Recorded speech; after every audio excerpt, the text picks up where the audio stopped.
Good day everyone. I'm Mariel Cazal Padilla, second year AB Mass Communication student, and my report is about the politics of culture. So bago tayo mag-proceed about sa report ko na Culture and Anarchy, alamin muna natin kung ano nga ba ang political culture. Political culture is defined by ideologies, values, beliefs, norms, customs, traditions, and heroes characteristic of a nation. Ito yung mga people living in a particular political culture na nag-share ng views about the nature and operation of a government na nagbabago over time in response to dramatic events such as war, economic collapse, or radical technological. So bago tayo mag-proceed sa lesson about the Matthew Arnold, Culture and Anarchy, an essay in political and social criticism, alamin muna natin kung sino nga ba si Matthew Arnold. Si Matthew Arnold is born on December 24, 1822 at Lilham, Middlesex, England. Died at April 15, 1888, Liverpool. Was one of the most well-known British political and poetical writers in his lifetime. Although he is now known primarily for his poetry, he was most provocative in his own Victorian society through his criticism and political writing. Yung mga notable works niya ay Dover Beach, The Scholar Gypsy, Tyresis, Culture and Anarchy, Literature and Dogma, and lastly, The Study of Poetry. So ano nga ba ang Culture and Anarchy? Culture and Anarchy, an essay in political and social criticism, is a series of periodical essays by Matthew Arnold, first published in Cornhill Magazine, 1867 to 1868, and collected as a book in 1869. The preface was added in 1869. Ito yung mga collection of essays written para i-explain yung social turmoil, meaning yung confusion and uncertainty of 19th century Britain during the Industrial Revolution by redefining what culture is.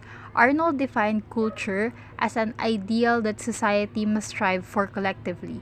His definition of culture coincided with the anthropological definition of culture, the collective sum of all human enterprises tulad ng philosophy, religion, art, music, and so on. And ina-argue niya rin na yung culture is an ideal and collective pursuit.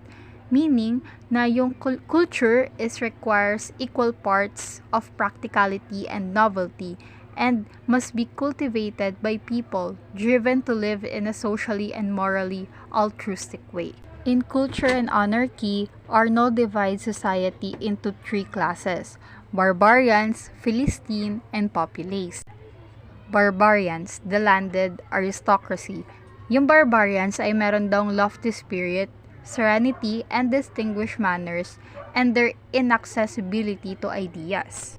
The Philistines, the middle class, bankers, artisans, and shop owners. Yung mga Philistines daw ay stronghold of religious nonconformity at merong plenty of energy and morality but insufficient, equivalent daw to sweetness and light. And lastly, yung populace, yung mga commoners, wage laborers, tenants, and so on. Yung mga populace daw ay yung mga raw and mga blind. Nakita ni Arnold yung mga Philistines yung key to culture dahil sila daw yung mga most influential segment of society.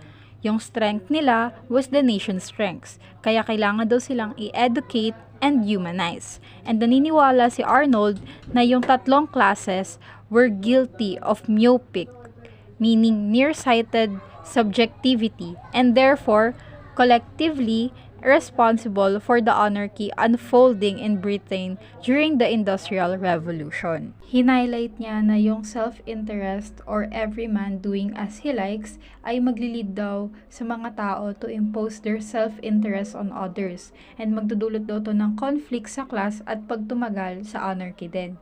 And by introducing culture as collective responsibility, may possibility na mag-reduce yung tension between social classes. And nakuha niya yung idea of culture sa ancient Greece and drew many of his ideas about what constituted culture from the Greek tradition. Arnold's reverence for ancient Greece informed his idea of sweetness and light as the two essential aspects of a culture. Dinedefine niya yung sweetness as beauty. Sweetness and its object tulad ng art at poetry ay kailangan daw para sa perfect culture dahil they encourage creativity and foster philosophical inquiry.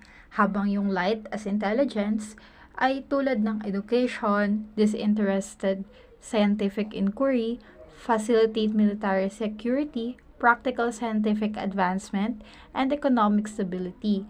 Ito ay mga tangible benefits of culture that prioritize pragmatic thought. At kapag pinagsama yung sweetness and light para aspects of culture that when jointly pursued, magkakaroon or makakabuo ng ideal culture. And paggamit niya sa sweetness and light ay nagde-demonstrate ng critics' desire to decouple culture from elitism. And instead of culture signifying class, gusto ni Arnold na yung culture ay maging process of exploring and implementing practical and intellectual objects that could improve society.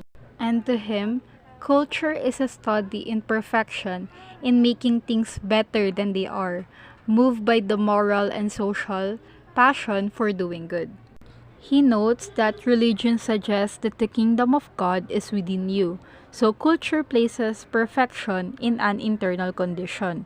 Furthermore, this has to be a collective movement.